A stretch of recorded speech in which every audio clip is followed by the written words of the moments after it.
Handa kong manatili hanggang sa iyong pagkalma. Last October 16, pumunta kami ng Backspacer Records para makinig sa listening party ni Jan Roberts. Pina-experience namin ang kanyang bagong kanta entitled Tanaw. Mabuhay sa mundong ito, payapat iwas sa gulo. Ngayon, interviewin natin at subukan natin kunin ang kanyang pulso.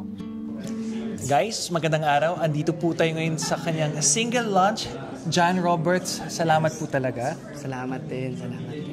Ngayon nakwento mo na ito na yung pang-10 single mo. Ano na po nagbago sa writing process over the years? Marami ng pagbabago sa naisulat ko mula sa dati. Siguro patuloy siyang nag-e-evolve at patuloy siyang gumaganda dahil naiiwasan ko na yung mga dapat hindi ko gawin, katulad ng paggamit ng paulit-ulit na salita. For me, kasi Tama. wala namang kasing rules sa pagsusulat eh. Pero parang sa akin, kakabasa ko naman kakabasa. Alam mo rin kung ano yung direction ng gusto mong gawin sa song mo. Ayun, yun yung pinaka naisip ko na sagot for that question. Tapos pag pinapakinggan ko yung mga kanta mo, yung unang impact sa akin, unang impression, alam mo nakakakalma talaga siya ng kaluluwa. At yung nararamdaman ko is, parang malalim at napakapuro nung pinanggagalingan nito. So gusto ko din malaman, ano ang nagpapakalma ng puso mo? Siyempre, unang-una kung nasan ako ngayon, yung ginagawa ko ngayon na nagpapasaya ako ng mga tao at masaya ako lalo na kapag nalalaman kong, ayun nga, kumakalma kayo sa mga songs ko dahil yun din naman yung naisip ko na mangyari. At siyempre, dahil doon, okay din yung family ko naman, okay naman kahit papaano. At sunod-sunod din yung opportunities na nagaganap sa akin. Yun din yung pinaka-saya. Sa buong music journey mo so far bilang artist, bilang isang singer, ano ang pinaka-surprising na hindi mo ina-expect now looking back?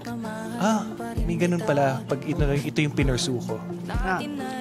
Siyempre, unang-una, ginagawa ko yung music for passion and fun. Not until nung nagkakaroon na ng hit or ng traction yung song, doon ko nalaman na, business din pala siya. So parang nahaluan na siya ng ganong side at hindi ko rin na-expect na dahil lang sa isang song na nakilala, sobrang possible na mahatak din yung ibang songs mo. Kaya lahat sila nakakatuwa na halos ilang digits na rin.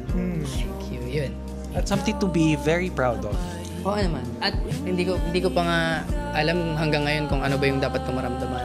Parang ang overwhelming ng lahat na nangyayari sa akin ngayon kasi kaliwat kanan yung opportunities. Ang saya lang.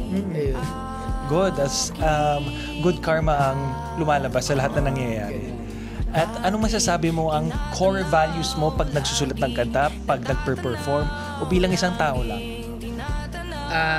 Pinaka-core values para sa akin kapag nagsusulat, dapat tahimik, tapos broad yung pag-iisip ko, at alam kong kailangan kong i-set aside lahat, syempre yung problema, kasi hindi naman may iwasan na wala tayong problema sa bawat araw, kahit gaano naman minsan yung magaan na problema ay mabigat para sa iba.